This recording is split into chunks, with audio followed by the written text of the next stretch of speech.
Bismillahirrahmanirrahim. Assalamualaikum warahmatullahi wabarakatuh. Waalaikumsalam warahmatullahi wabarakatuh. Bismillah, alhamdulillah, assalatu wassalamu ala rasulillah wa ala alihi wa sahbihi wa mawala.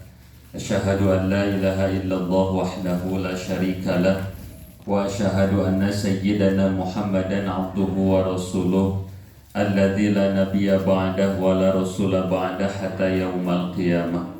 Allahumma shalli wa sallim wa barik ala sayyidina Muhammadin wa ala alihi wa sahbihi ajma'in wa man tabi'ahum bi ihsanin ila yaumiddin. Amma ba'du fa ya ibadallah usi nafsi awalan wa antum tsaniyan bi taqwallah faqad fazal muttaqun. Faqala Allah ta'ala fi kitabihil karim wa huwa asdaqul qailin. A'udzu billahi minasyaitonir rajim. Bismillahirrahmanirrahim. Wa dzakir fa inna dzikra tanfa'ul mu'minin. Rabbi shrah li sadri wa yassir li amri wahlul 'uqdatam min lisani yafqahu qawli wasaddid lisani wahdi qalbi wasaddid lisani wahdi qalbi wasaddid lisani wahdi qalbi bihaqqil qur'anil 'azim war rasulil karim sayyidina Muhammadin sallallahu alaihi wasallam. Yang amat sangat saya hormati para alimil ulama, para ustadz, ustadzah, sepuh bini sepuh, bapak ibu, serta adik-adik sekalian, bagaimana kabarnya? Alhamdulillah. Nah, kalau di sini mah motonya gini, ibu bapak. Gimana tuh? Alhamdulillah, luar biasa, Allah. Coba. Bagaimana kabarnya hari ini? Alhamdulillah, luar biasa. Allahu Akbar. Masya Allah. Selamat datang Bapak Ibu, adik-adik rahimakumullah di Darut Tauhid. Bapak Ibu dari Jakarta Barat ya? Iya. Berangkat jam berapa Bapak Ibu? Jam 6. Jam 6 lebih 10, berarti perjalanan 4 jam, 5 jam ya? 7, 8, 9, 10, 11, subhanallah. Ya, terlihat dari wajahnya pada ceria semua ya. Alhamdulillah. Kalau boleh tahu Bapak Ibu dari sekolah atau yayasan? Dari kajian muslimah Syuhada. Kajian muslimah. Oh, jadi ada sekolahannya. Sekolahannya teh dari mulai ya. Kalau di Bandung mah ada yang disebut sekolah agama namanya itu. Jadi sekolah di luar sekolah yang formal. Iya, betul. Oh, sekolahnya teh tiap hari Minggu, Ahad. Ini santri-santrinya gitu. betul. Oh, subhanallah. Jadi ini teh Bunda dari pengajian muslimah Syuhada. Hari bapak-bapaknya nggak ada. Oh, teu aya. Teu aya. Eta aya bapak hiji, eta bapak hiji. Luar biasa. Iya, bapak aya Ya, hiji. imamna cekap hiji, imamnanya cukup satu.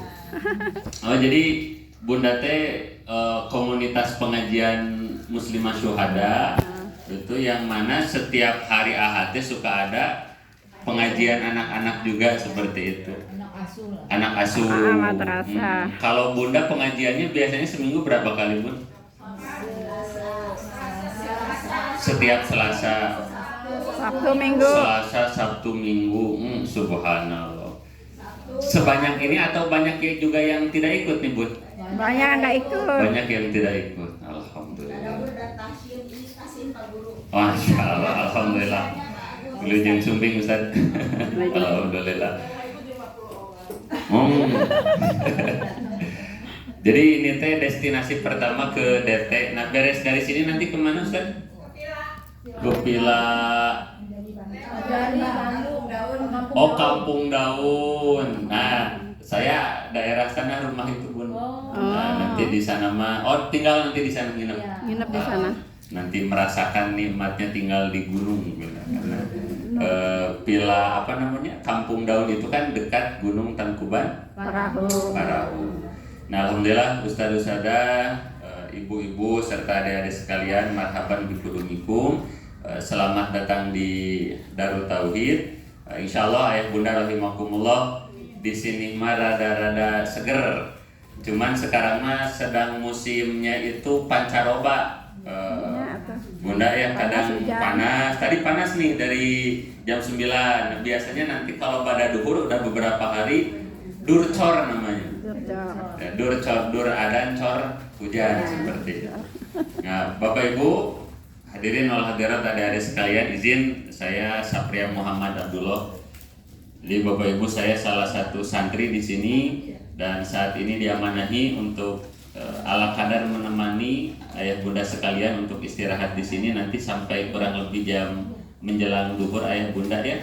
Karena insya Allah di antara salah satu kenikmatan yang Allah berikan kepada kita itu manakala kita masih diberikan kenikmatan untuk duduk di majelis ilmu. Jadi ayah bunda, bapak ibu, ustadz ustadzah, saya dulu dinasehati oleh guru yang kalau mau lihat siapa nanti calon ahli surga mah nggak usah repot-repot nyari kemana-mana, cari saja siapa yang suka hadir di majelis ilmu, katanya gitu.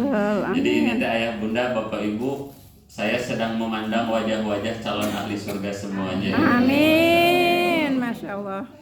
Tapi kalau lihat adik-adiknya sepertinya usianya sangat beragam ya bundanya. Ya, mohon. Usianya ini dari SD, SMP, SMA. SMA. Oh, terlihat nih dari wajahnya ini beragam. Ada yang sudah sepertinya sebentar lagi jadi suami ini ya. Belum.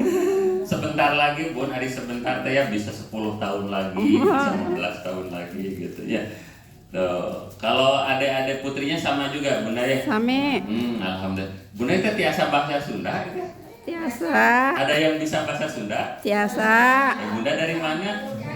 Oh, Cianjur gini. Nah, Cianjur aya di Jakarta Barat, Bunda. Nyasar. Nah, bunda gini, ayah bundanya katanya teh kan wanudawiluhu. Jadi setiap manusia itu punya perjalanan masing-masing, punya sejarah masing-masing, termasuk tempat tinggal. Ada orang misalnya ayah bunda lahirnya di Padang, tinggalnya di Bandung, punya istri orang Jakarta, hari meninggalnya di Cianjur. Di mana we ayah bunda, karena setiap orang punya perjalanan hidup masing-masing. Cuman ya memang saya mah takjub tuh diantaranya yang ada cicinya ini suka pengembara, Cianjur, Ciamis, Cicalumnya, ini teh rata-rata para pengembara. Nah kalau saya kan asli orang Lembang bunda ya. Cilembang. Oh, Cilembang. Kalau Lembang paling punya bapak.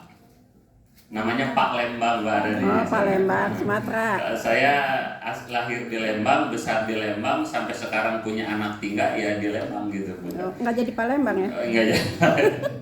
Karena memang entah bagaimana di antara ini katanya ayah bunda, salah satu ini tidak tahu kelemahan atau kelebihan orang Sunda mah tidak suka terhadap tantangan. Tidak suka. Pokoknya mah asal sudah punya rumah, berkeluarga, punya kerja, cek sudah we gitu, nyaman, nggak gabur berkesana kemari. Beda dengan misalnya teman-teman saya yang dari Sumatera, Padang gitunya sampai ke luar negeri jalan. Ada yang dari Padang? Ada. Oh, itu dari Padang ke Jakarta nyembuhnya luar biasa. Dan Bapak Ibu hadirin wal hadirat rahimakumullah, ini mah sok santai saja ya, yang ngantuk jangan ragu, boleh ngantuk di sini ya. Bahkan kalau yang mau tidur boleh bobo, halal ya. Halal. Karena terasa Bapak Ibu jangan entah bagaimananya di mobil itu kita tidak lari-lari tapi capek. Gitu. Kalau ayah bunda, Bapak Ibu, ustadz ustadzah kira-kira pernah mentafakuri kalau supir dan yang dibonceng penumpang itu lebih capek supir, lebih capek penumpang. Setahu saya lebih capek penumpang, betul tidak? Betul.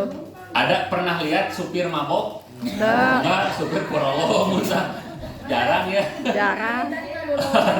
rata-rata yang dibonceng yang di belakang. Heeh. Nah, ternyata hikmahnya kalau hidup itu senantiasa dibawa orang lain, bawaannya capek. Jadi kita harus punya pendirian, harus punya ilmu. Nah, kalau bisa mah kita bisa membawa orang lain gitu. Nah, ya Bunda, Bapak Ibu rahimakumullah, saya kira yang nanti hadir itu adik-adiknya itu usia SD mayoritas, tapi kalau dilihat dari sini lihatnya banyaknya bujang semua ini ya, para pemuda, para pemudi. Jadi nanti materinya saya sesuaikan. Boleh dilanjut. Ada yang kenal beliau? Kenal. Siapa beliau? Aa. Agim. Kiai Haji Abdullah Ginastia. Beliau lahir tanggal 29 Januari. Ada yang tahu? Tidak, tahun berapa lahir? Tidak. 60. 60 berapa, Bun? 62. Lagi? 3. Betul lah ya, benar rahimakumullah. Agim itu 29 Januari 1962. Jadi usia Agim sekarang 62 tahun ya, benar rahimakumullah. Nah, kita doakan semoga khususnya guru kami, beliau Agim sing dipanjangkan usianya oleh Allah. Amin. Karena adik-adik ya, di antara orang yang harus kita hormati di alam dunia adalah ulama. Adalah orang soleh, adalah ustadz. Kenapa? Karena Bunda, Ayah, ustadz-ustadzah, di antara penyebab turunnya berkah ke suatu daerah, kalau di daerah itu masih banyak orang yang soleh. Jadi kalau misalnya di suatu daerah kalau melihat ada orang yang pengajian masih banyaknya, ada pesantren masih ada santrinya, kemudian ada majelis taklim masih banyak ibu-ibunya. Nah, insya Allah itu pertanda bahwa lingkungan tersebut diberkahi oleh Allah Subhanahu wa Ta'ala. Nah, sekarang teh ayah bunda di antara musibah ya, musibah suatu kampung, suatu daerah, ini mohon maaf ayah bunda ya, semoga jadi bahan tafakuran kita. Terkadang sudah kurang menghargai orang soleh atau ustadz-ustadzah yang ada di kampungnya. Sedangkan bapak ibu ayah bunda, ini dulu saya dinasehati oleh guru saya Sabria, ada apa? Tahu tidak kenapa sebabnya terkadang di suatu daerah para ustadz itu usianya pendek-pendek? Kunaon cobi. Sok sekarang ibu gini, ada ustadz banyak 40 tahun sudah meninggal, 45 tahun sudah meninggal, 50 tahun sudah meninggal. Nah, itu kata guru saya, Bapak Ibu, di antara sebab kenapa Allah cepat mengambil itu orang soleh, karena warga masyarakatnya sudah kurang bisa menghargai ustadz tersebut. Karena ada ibu ustadz itu kalau kebaikannya dilupakan, tapi sekalinya membuat kesalahan itu diobrolin sama se-RT se-RW, bisa 1 minggu 2 minggu gak habis-habis. Betul. Nah, ini kan menjadi musibah gitu. Sedangkan Bunda rahimakumullah, ini saya dulu ketika ditinggalkan oleh Al-Maghfurlah, salah satu guru saya, sebelum beliau meninggal dunia datang dulu ke rumah saya. Nah, beliau sampai memberikan statement terakhir, mungkin ini nasihat terakhir beliau kepada saya. Punten izin disundakeun dulu Bapak Ibu. Jam ieu teh teas teuing nu dikadekna atawa mintul teuing bedogna. Nah, tahu gitu. Nah, Itu teh kumaha? Jadi apakah ini teh senak ketika mendidik umat-umat tidak soleh teh, apakah mintul itu apapun?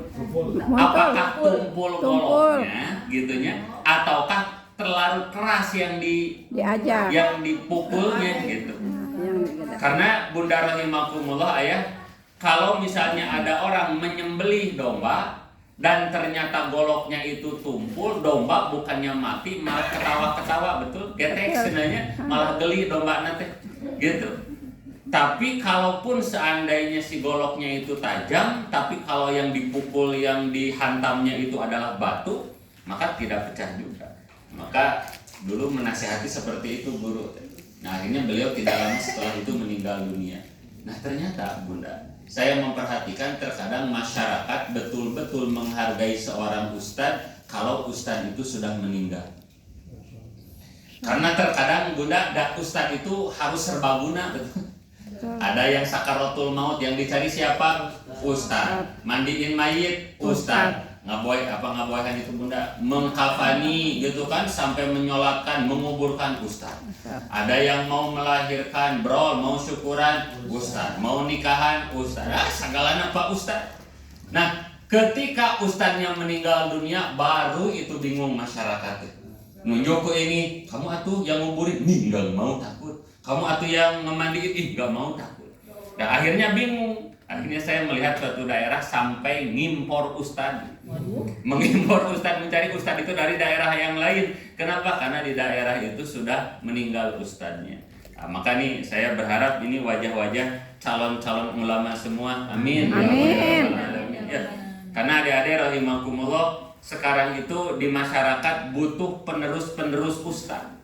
Ya, kasihan Pak Ustadznya teh udah capek. Ya, jangan sampai dikit-dikit Pak Ustadz, dikit-dikit Pak Ustadz. Nah, sekarang mah ada. Dulu emut ya, saya itu waktu dididik oleh guru belajar jadi khotib Jumat itu dari SMA. Ada yang SMA, SMA? SMK. Ya, sama ya. Kelas berapa? Kelas 10, berarti kelas 1 ya. Nah, nanti harus belajar Ustadz di di kader jadi khotib Jumat. Itu Bunda, saya masih terkenang ketika awal diminta oleh guru untuk belajar jadi khotib Jumat. Itu bicaranya 5 menit, tapi deg-degannya dari sebelum subuh. Deg-degan ya. Dan ketika menyampaikan, aduh lo atlet kesan, sampai berkeringat panas dingin, kesan pada kesan lembut itu keluar, masya Allah. Tapi dah butuh perjuangan. Nanti mulai gitu kan, terus nanti kalau sudah terbiasa sudah tidak lagi keluar keringat.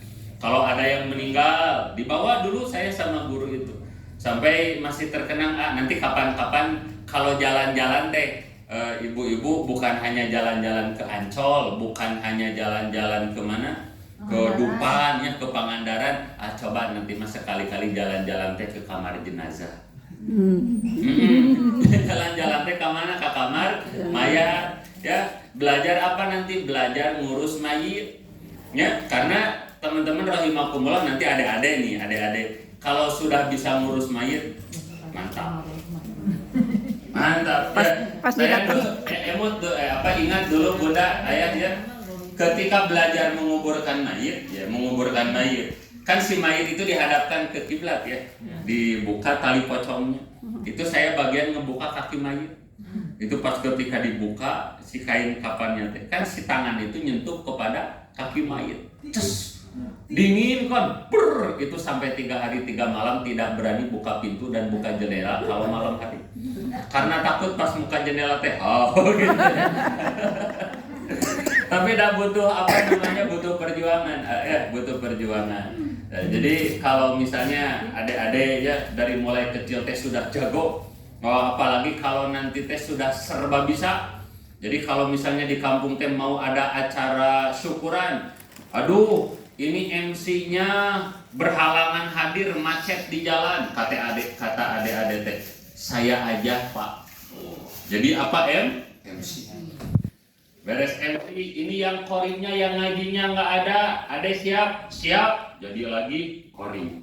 Beres kori, mubaliknya juga nggak ada, macet, jadi mubalik. Baca doa nggak ada, siap baca doa, siap.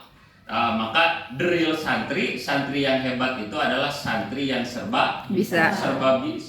Sampai ada orang yang kesurupan juga siap gitu ya, maju adik-adik rahimakumullah ya. Masih ingat nih, kan teman-teman rahimakumullah ngajinya itu seminggu sekali ya, atau tiap hari ngaji? Seminggu sekali ya. Nah, bagusnya mah nanti kalau ada waktu mondok yang yang nyaan. Jangan lama-lama lah, 10 tahun ya, 13 tahun ya ngaji ya. Nah, biar apa? Biar ilmuna masa lagi. Nanti kalau ada yang dari SD, ada yang SD boleh acung dan SD ya. Nah, nanti kalau ada waktu SMP pesantren, kemana ya? Nyari pesantren, nanti nanya ke Pak Ustadz pesantren yang bagus di mana.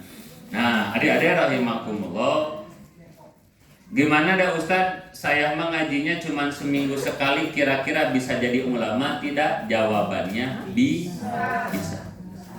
Apa coba kuncinya? Belajar. Kemauan. Satu.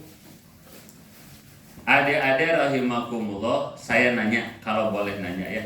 Ada tidak makhluk Allah yang tidak senang kita jadi orang yang berilmu? Ada tidak? Ada. Siapa itu namanya? Oh, iblis dan anak buah iblis. Siapa namanya? Juri. Adik-adik, ya, ada namanya teh ya, yang namanya setan, Bun. Itu teh kan dilatih oleh iblis, punya keahlian masing-masing. Yo, ada contoh misalnya ibu yang namanya setan itu dididik oleh iblis, punya keahlian spesialis mengganggu orang yang ada di rumah, mengganggu istri, mengganggu suami, dan mengganggu anak-anak.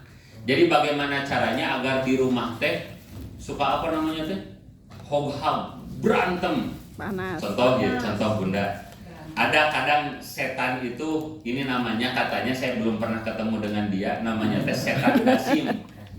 Dasim. Kalau laki-laki, kalau perempuan namanya dasima. Nah, setan dasim dan setan dasima. Apa pekerjaannya? Menggoda orang yang ada di rumah. Contoh yang pertama, ini menggoda bagaimana caranya agar suami teh sering marah kepada istri. Jadi kalau ada suami suka marah-marah ke istri di rumah, berarti suami ini sudah kegoda oleh setan dasim. Satu. Atau yang kedua, istri suka gampang kesel ke. Jadi kalau lihat tingkah suami, mau duduk, mau berdiri, bawa anaknya kesel. Lihat suami megang HP aja diliatin, ari mamah didiemin ya HP. Kenapa didiemin? Takut ya sama mama, diambil lagi HP-nya. Kok diambil lagi? Kok jadi serba salah suami itu ya? Digini gitu teh salah. Nah, ini teh siapa yang menggoda? Setan. Atau yang ketiga, ngegoda siapa? Anak. Cing gini ada. Kalau ada anak diminta tolong sama orang tua. Adek, ya mama, tolong beliin masako ke warung. Rata-rata anak sealam dunia gimana jawabnya? Bentar dulu. Bener tuh? Bentar dulu, sebentar lagi, sakedap. Itu bilang sebentar lagi, dari jam 3 sampai jam 4 nggak berangkat fokus. Mainin HP. Nah, maka itu siapa yang ngegoda coba? Setan dasim. Jadi pas adik-adik teh ya lagi main HP. Tiba-tiba datang orang tua teh pembeliin itu garam, beliin gula. Setan dasim teh masuk ke hati. Nanti tanggung sampai jawabannya teh nanti mama. Nantinya juga dari jam 3 sampai jam 4 nggak berangkat. Tapi beda ketika temennya yang ngajak. Jam ayo futsal, ini HP dilempar, porosot, ganti celana pendek, cung, langsung keluar rumah. Kan ibunya aneh, diminta tolong sama orang tua entar, tapi diajak main bola sama temennya langsung secepat kilat. Nah, maka ini yang ngegoda siapa? Setan dasim.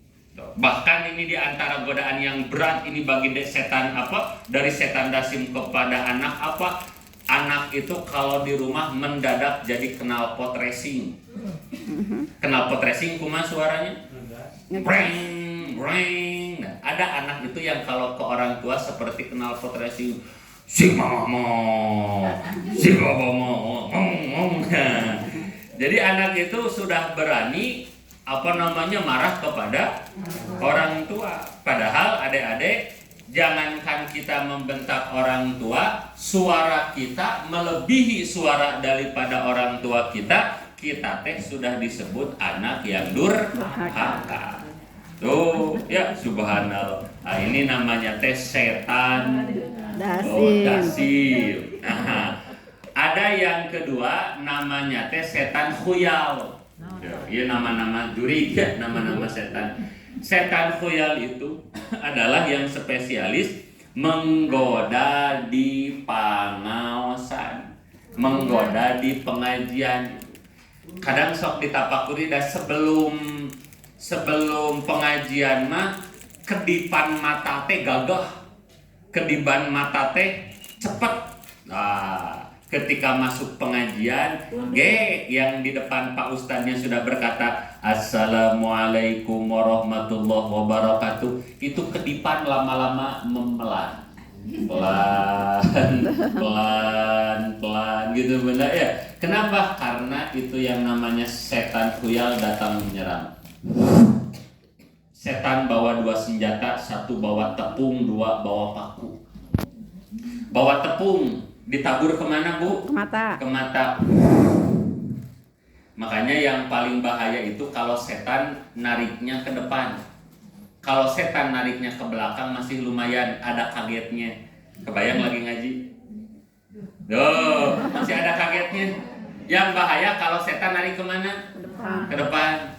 1 cm, 2 cm, 3 cm, kepala menyentuh lantai, Assalamualaikum gitu. Ini kan yang paling berat itu Bunda di Jumatan, betul tidak? Bunda mah belum merasakan Jumatan ya. Itu khotib itu punya kehebatan menghipnotis, hilang ingat tadi. Nah, tapi ayah Bunda, Bapak Ibu, hadirin wal hadirat, tahu tidak ada doa yang mujarab untuk menghilangkan ngantuk ketika pengajian? Udah tahu belum doanya? Mau dikasih tahu? Doanya pendek dan adik-adik semua juga insya Allah sudah hafal. Tapi dibacanya nanti pas beres boleh? Atau sekarang mau dikasih tahu? Sekarang. Cara menghilangkan doa menghilangkan ngantuk itu gini doanya. Wabillahi taufiq wal hidayah.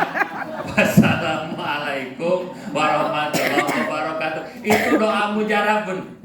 Sok yakin kalau itu saya baca ngantuknya langsung jreng hilang. Betul apa betul? Subhanallah. Karena apa? Setan khuyalnya terbang lagi. Masya Allah tabarakallah. Nah, maka teman-teman rahimakumullah, wajar ya kalau kita mau ngaji teh males, mau ngaji teh teh wegah, ada saja halangannya karena digoda oleh siapa? Oleh setan. Tapi adik-adik sing yakin ya, adik-adik belajar waktu kecil, waktu muda, belajar agama, aku yakin nanti di masa depan akan jadi orang yang hebat. Amin ya Allah ya Rabbal alamin. Nah, tapi titip Pak Ustadz mah satu, hati-hati adik-adik. Tadi kan yang pertama harus giat apa? Belajar. Yang kedua, selain adik-adik giat belajar, adik-adik juga harus hebat memuliakan orang tua dan guru. Karena adik-adik, Pak Ustadz sering melihat ada orang pinter tapi dia tuh nggak punya adab kepada gurunya, ya, maka ilmunya itu tidak manfaat. Nah, Pak Ustadz gimana nih cara membahagiakan guru dan orang tua? Nah, yang pertama nih ilmunya ya. Yang pertama, tidak boleh buruk sangka kepada guru, apalagi kalau berani membicarakan kekurangan guru di belakang alias bergi. Contoh, Pak Ustadz mau nanya adik-adik, kalau ada guru pecinya lurus kayak gini, lebih mudah baik sangka, lebih mudah buruk sangka? Baik sangka. Tapi kalau Pak Ustadznya teh pakai peci teh seperti ini, nah, lebih mudah baik sangka, lebih mudah buruk sangka? Ih, si Pak Ustadz itu dia kopiahna miring gitu ya, si Pak Ustadz dagang suuk. Nah, ya adik-adik rahimakumullah, kalau adik-adik melihat ketika Pak Ustadznya, Pak gurunya misalnya teh ada kekurangan, kadang misalnya teh mohon maaf pakai celananya gimana? Tinggi sebelah, atau kadang celananya teh masuk ke dalam kos kaki, atau ininya nyangkut di sini, tidak boleh buruk sangka. Karena dulu Pak Ustadz kesel punya temen nggak sopan ke guru. Kan ada guru teh gini Bunda, punya kelemahan masing-masing ya guru teh, ada kelebihan dan ada kelemahan. Ada guru itu kalau berbicara suka berkata baik anak-anak, sebentar lagi kita akan gitu ada salah satu misalnya teh teman itu kalau belajar pekerjaannya teh menghitung nya guru. Assalamualaikum, hiji, dua. Ini adik-adik kalau tidak segera bertobat dia akan celaka dunia akhirat. Naudzubillah. Kenapa suul adab tidak punya adab kepada guru? Nah nanti apalagi ya adik-adik gimana tuh dah hati teh Pak Ustadznya misalnya teh bajunya naon miring, keteknya bolong, bau juga gitu ya dan lain sebagainya, ditahan ya, diusahakan minimal jangan sampai diobrolin ke siapa, ke teman. Jadi pas beres ngaji teh tahu nggak ustadzah tadi mah galak sama aku ya, aku teh dimarahi, dipelototin, dijiwir, dan lain sebagainya. Nah itu tidak boleh ya. Satu apa adik-adik cara memuliakan guru teh? Satu berprasangka alias husnudon ya. Yang kedua khidmat. Apa adik-adik? Khidmat. Apa Pak Ustadz khidmat itu? Jadi adik-adik melakukan kebaikan buat Pak Guru dan Bu Guru.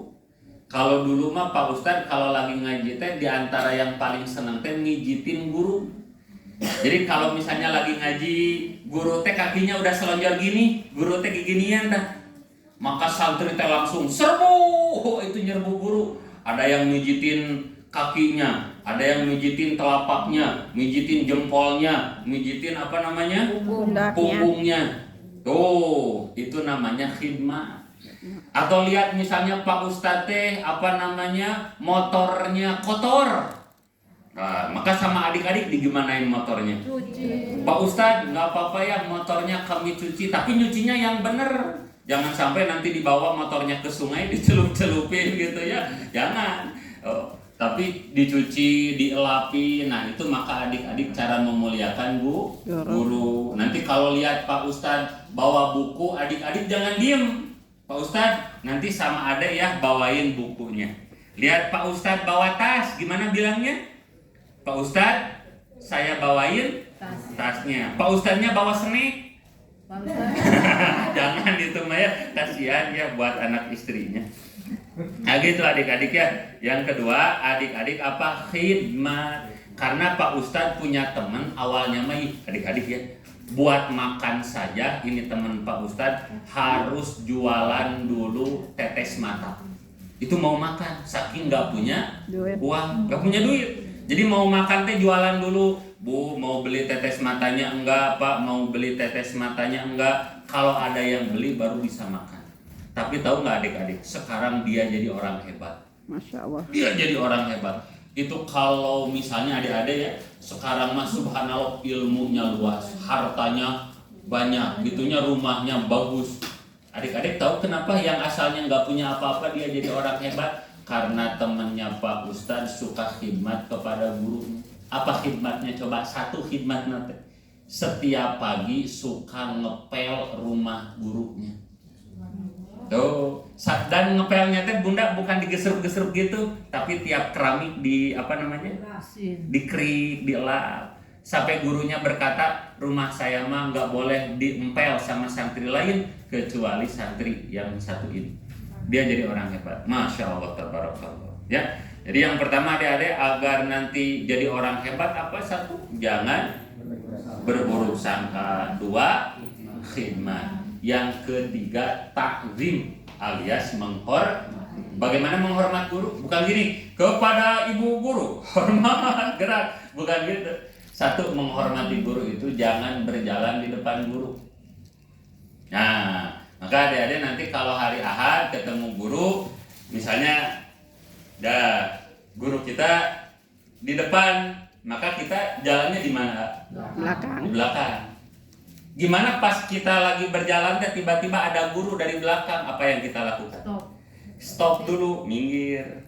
Biarkan guru kita duluan. Nah sekarang mah tidak sedikit ada santri, ada murid itu seperti Valentino Rossi. Balapan. Ada gurunya itu, gitunya, di apa? Disalib, disiap. Hati-hati, itu namanya suul adab. Nah adik-adik ke orang tua, ke guru kalau berjalan tidak boleh di depan, ya, tapi di belakang. Kemudian yang kedua, kalau duduk tidak boleh lebih tinggi daripada guru atau orang tua. Jadi adik-adik nanti kalau di rumah, kalau di masjid atau di madrasah, Kalau guru duduk di bawah, berarti kita juga harus gimana? Di bawah. Di bawah. Atau misalnya di rumah ada orang tua misalnya. Kalau orang tua duduk di atas karpet, kita nggak boleh duduk di atas kursi. Karena ibu, di antara musibah anak zaman sekarang itu, di antaranya anak nggak diajarin adab. Ada orang tua teh duduk di bawah, di atas karpet di bawah. Anaknya mohon maaf gini posisinya teh di atas kursi main HP sambil si kakinya itu Yang gini. Hari orang tua, ini namanya suul adab. Nanti ilmunya nggak akan berkah. Nah, maka adik-adik, santri hebat itu kalau dulu disebutnya santri ngesot.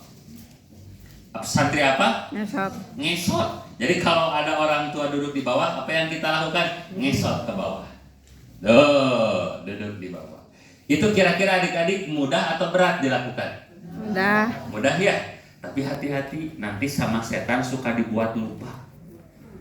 Nanti kalau bisa mah, nanti kalau di pesantren atau di masjid atau di madrasah harus saling mengingatkan. Kan suka bareng-bareng ya, neng-neng. Pas ada temennya mau nyalip guru, dipegang. Nggak boleh berjalan di depan guru. Guru duduknya di bawah, kita duduknya di atas, diduduk. Jadi santri ngesot, duduk ke bawah.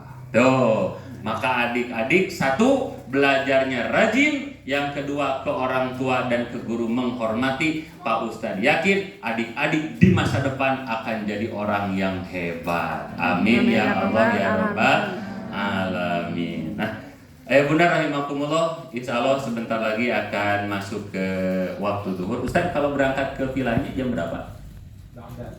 Pada zuhur ini. Masya Allah. Selamat datang di Darut Tauhid. Ada yang pernah kesini sebelumnya, adik-adik? Perdana semua? Oh, perdana. Belum. Bunda ada yang pernah kesini? Bunda pernah sebelumnya? Bunda juga alhamdulillah. Alhamdulillah. Subhanallah. Zaman pungkur bagala. Nah, adik-adik kalau mau jalan-jalan nanti ke sana ada dari SMK ya? Jurusan apa? TKJ. Nah, di SMK Darut Tauhid juga sama ada jurusan TKJ. Cuman kalau yang ikhwan di sana di Eko Pesantren. Nah, nanti Bunda, Ustadz, adik-adik kalau mau jalan-jalan nanti sekalian sebelum kemana ke masjid, nanti mau jalan-jalan dulu ke sana. Di sana ada kelas untuk SMK. Jadi kalau mau sambil lihat ayah, nah di sana mentok nanti ada sekolah SMK, ada asramanya sambil jalan-jalan. Nah kalau ke sini nanti kok santrinya pada nggak ada. Nah sekarang itu sedang ada kegiatan di El Dorado namanya DTPS. Jadi santri orang tua sekarang itu sedang ngumpul di sana Bun. Sedang ada kegiatan tahunan seperti itu. Nah, ala kulli hal, ayah bunda, bapak ibu, ustadz ustadzah, adik-adik sekalian, selamat datang di Darut Tauhid, selamat datang di Bandung. Semoga perjalanan kita semua senantiasa diberkahi oleh Allah Subhanahu wa Ta'ala. Amin ya Allah ya Rabbal Alamin. Terakhir adik-adik, kunci agar kita berkah dan jadi orang hebat nanti di masa depan apa yang pertama? Belajar yang rajin, yang hebat. Yang kedua, memuliakan, menghormati siapa? Orang tua dan guru. Sekian yang bisa disampaikan. Mohon maaf lahir dan batin. Subhanaka Allahumma wa bihamdika asyhadu an la ilaha illa anta. Wabillahi taufiq wal hidayah. Wassalamualaikum warahmatullahi wabarakatuh. Waalaikumsalam warahmatullahi wabarakatuh.